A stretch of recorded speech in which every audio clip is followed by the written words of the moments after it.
네, 반갑습니다. 자, 오종혁 국어선생님입니다. 자, 오늘은 파슨스의 기능적 필수 요건과 종교 조직의 유지라는 제재를 가지고 공부를 하겠습니다. 주제는 이제 파슨스의 기능적 필수 요건을 적용한 이 종교 조직의 이해 구성에 대해서 이제 공부를 할 겁니다. 첫 번째 문단은 이제 종교 조직에 대한 연구, 그 다음에 파슨스의 기능 이론을 이 종교 조직에 적용하게 됩니다. 자, 종교에 관한 연구 초기. 자, 초기예요, 초기. 종교의 역사, 유형 이런 측면들에 대해서 연구가 대부분이었다고 합니다. 역사나 유형 이런 거, 역사적 측면, 유형적 측면. 그렇지만 이제 이런 관련 연구에 점차 사회학 이론이 도입됩니다. 자, 사회학 이론이 도입되고서 종교 조직에 대한 연구가 진행되기 시작한 겁니다. 그러면서 자, 이거 한번 정리를 하면 파슨스의 사회학 이론이 결국 종교 연구에 적용된 배경에 대해서 지금 정리를 한 거예요. 이 첫 문장이. 자, 특히라는 말이 나오면 좀 긴장하시고 집중하셔야 된다고 말씀드렸습니다. 제가 누누이. 60년대와 70년대에는 당시 사회학계를 풍미하던, 자, 풍미라는 말은요, 어떤 사조나 사회적 현상 따위가 한 시대나 사회를 널리 휩쓰는 겁니다. 아셨죠? 그래서 이 풍미란 단어 좀 알아두실 필요가 있고요. 그래서 파슨스의 이 기능 이론이 종교 연구에 도입된 겁니다. 이 도입이라는 단어도 알아두시면 좋겠네요. 어떤 그 기술이나 방법 따위를요, 끌어들이는 겁니다. 그래서 종교 연구에 끌어들인 거죠. 보여? 파슨스의 기능 이론을 종교 연구에 도입했다. 그럼 파슨스는 모든 사회 조직이 유지되기 위해서는 종교 조직도 포함되는 겁니다. 기능적 필수 요건이 충족되어야 된다고 주장하는 겁니다. 그래서 이러한 파슨스의 이론이 일종의 사회 조직인, 그렇죠? 사회 조직 중에 하나가 바로 종교 조직이거든요. 이것도 이제 사회 조직이기 때문에 그대로 적용이 됐다는 겁니다. 적용됐다는 것은 알맞게 이용하거나 맞추어서 사용한다는 얘기거든요. 응용했다 이거죠. 응용. 그렇죠? 이렇게 단어를 자유자재로 바꿔주시면 훨씬 더 어휘력이 향상될 겁니다, 여러분. 자, 두 번째 문단에 가시면요. 파슨스가 주장한 사회 조직의 기능적 필수 요건이 그럼 과연 뭐냐? 이거에 대해서 이야기를 하겠죠, 당연히. 그래서 이 파슨스는 모든 사회 조직이 유기체처럼 같은 사회 속에서 유기체와 같이 이제 유지되려면 이 네 단계가 요건이 필요한 겁니다. 적응, 목표 달성, 통합, 잠재성 이렇게 네 가지 이 기능적 필수 요건이 충족돼야 된다고 이제 주장하는 겁니다. 그래서 첫 번째 그럼 적응이 나오겠죠. 사회 조직이 그것을 둘러싼 사회적 환경에 적응해야 된다. 환경에 적응하니까 이제 적응이라고 한 겁니다. 그래서 외부로부터 인적, 물적 자원이 지속적으로 조달돼야 된다는 겁니다. 그러니까 이제 적응에서 중요한 부분은 외부로부터 인적, 물적 자원이 지속적으로 조달돼야 된다. 이 개념이 중요한 것 같아요. 그래서 조직 내에 어떻다? 적절히 쓰일 수 있어야 된다. 뭐 이런 얘기죠.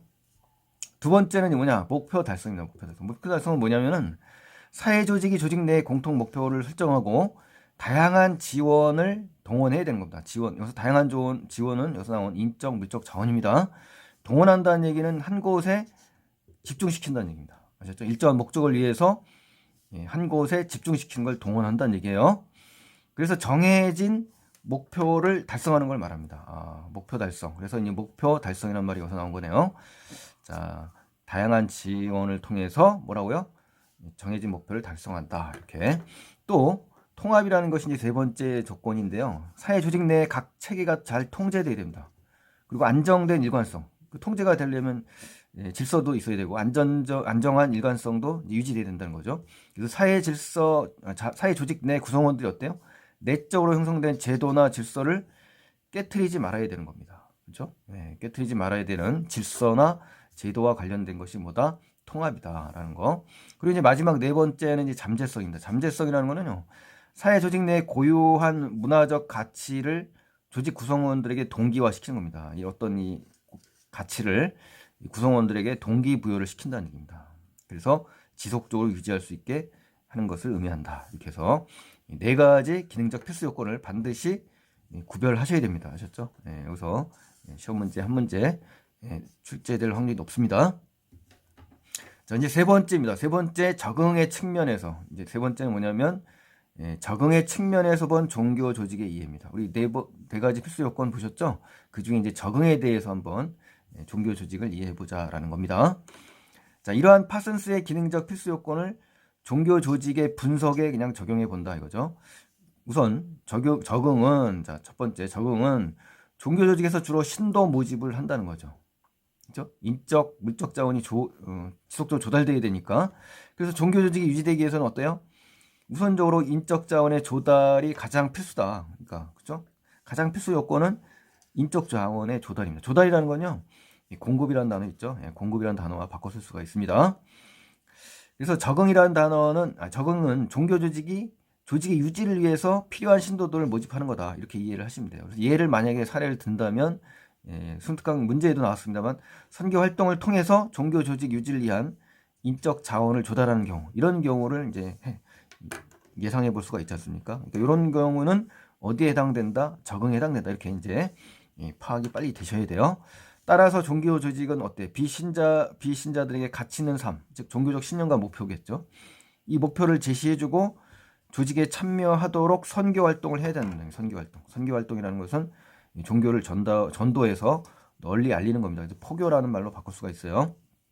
특히 현대에는 선교 활동을 위해서 종교 조직이 어때요? 세속적인 문제, 즉 사회, 정치, 경제적 문제를 얘기하는 겁니다. 아셨죠? 네, 이런 문제들을 해결하는데 도움이 되는 요소를 또 개발합니다. 그래서 이와 관련된 구체적인 방법까지 마련하려고 노력을 한다는 거예요. 그러니까 그 이전에, 현대 이전에는 어땠습니까? 종교적인 신념과 목표 위주로 갔다면 현대에는 이제 세속적인 문제까지도 해결해주는 이러한 구체적인 노력까지, 적극적인 노력을 하고 있다는 겁니다. 뭐 때문에요? 적응의 측면에서 본, 종교 조직의 이해 측면에서 볼 때 그렇다는 겁니다. 인적 자원을 위해서요. 자, 그럼 이제 두 번째 페이지로 이제 가겠습니다. 두 번째 페이지에서는 당연히 이제 뭐가 나오겠습니까? 이제 네 가지 기능 조건 중에 두 번째, 즉 목표 달성의 측면에서 본 종교 조직의 이해입니다. 이렇게 해서 분석적으로 지금 들어가고 있잖아요. 종교 조직을 네 가지 기능적 조건, 그 네 가지 측면에서 지금 하나하나 살펴보고 있다고 아시고 지금 독해를 하셔야 돼요. 자, 다음은 이제 목표 달성은 종교 조직에서 흔히 신도 교육과 훈련의 과정을 이해야 된다. 그렇죠?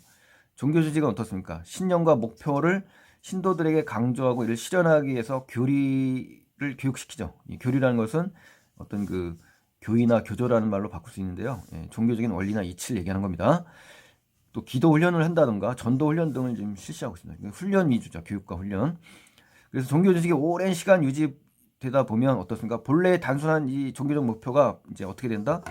분화될 수도 있고 추가될 수도 있다는 겁니다. 그래서 때에 따라서는 어때요? 이렇게 분화되거나 새롭게 추가된 목표가 어떻게 돼요? 본래의 목표, 원래 목표 있죠.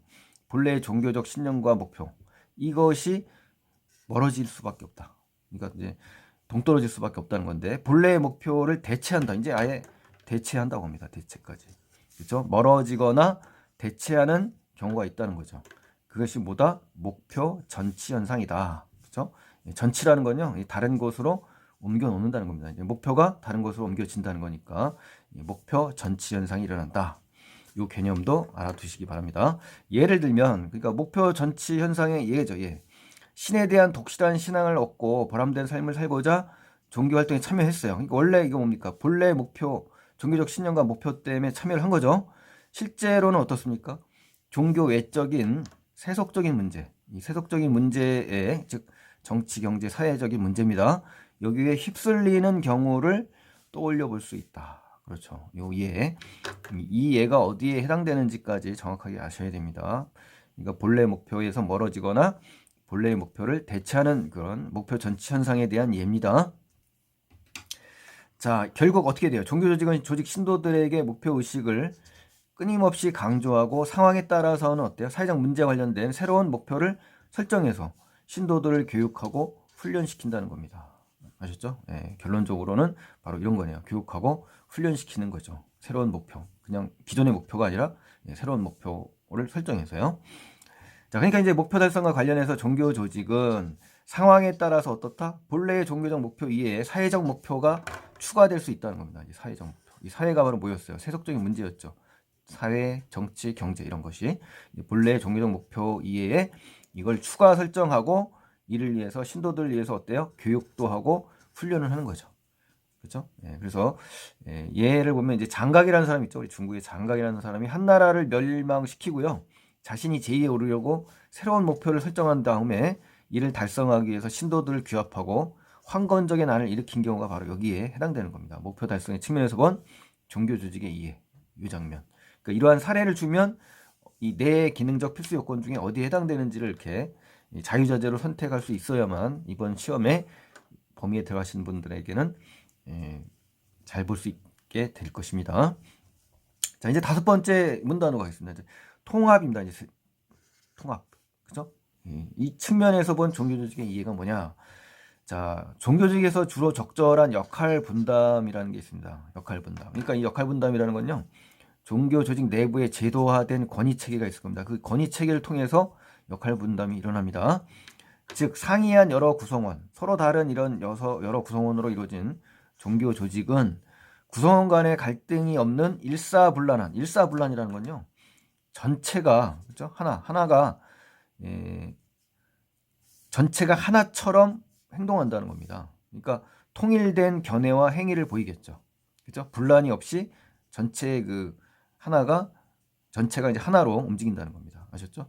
그래서, 이렇게 유지되어야 하므로 신도들 각자의 역할이 어때요? 명확해야 되겠죠. 역할이 분담이 된 상태에서 명확한 역할을 분담을 해서 자기 역할을 해야 되겠죠. 그렇게 되면 그 역할들이 일정한 형식으로 정립될 필요가 있죠. 정하여 세우는 게 정립인데, 그래서 이제 종교 조직에서 역할 분담을 위해서 어떻게 한다? 경전을 편집한다던가 교리화한다던가 제의화한다는 겁니다. 그래서 이러한 것들은 종교 조직 내부에 뭐가 돼요? 권위 체계에 의해서 특정한 직책, 그죠? 제도화 시킨다는 겁니다. 그래서 제도화 된다는 얘기예요. 그래서 역할 분담이라는 것은 종교 조직 내부의 제도화된 권위 체계를 통해서 이루어난다. 이 말이 여기서 나온 겁니다. 그래서 결국 뭡니까? 권위 체계의 형성을 위해서는 뭐가 필요하다?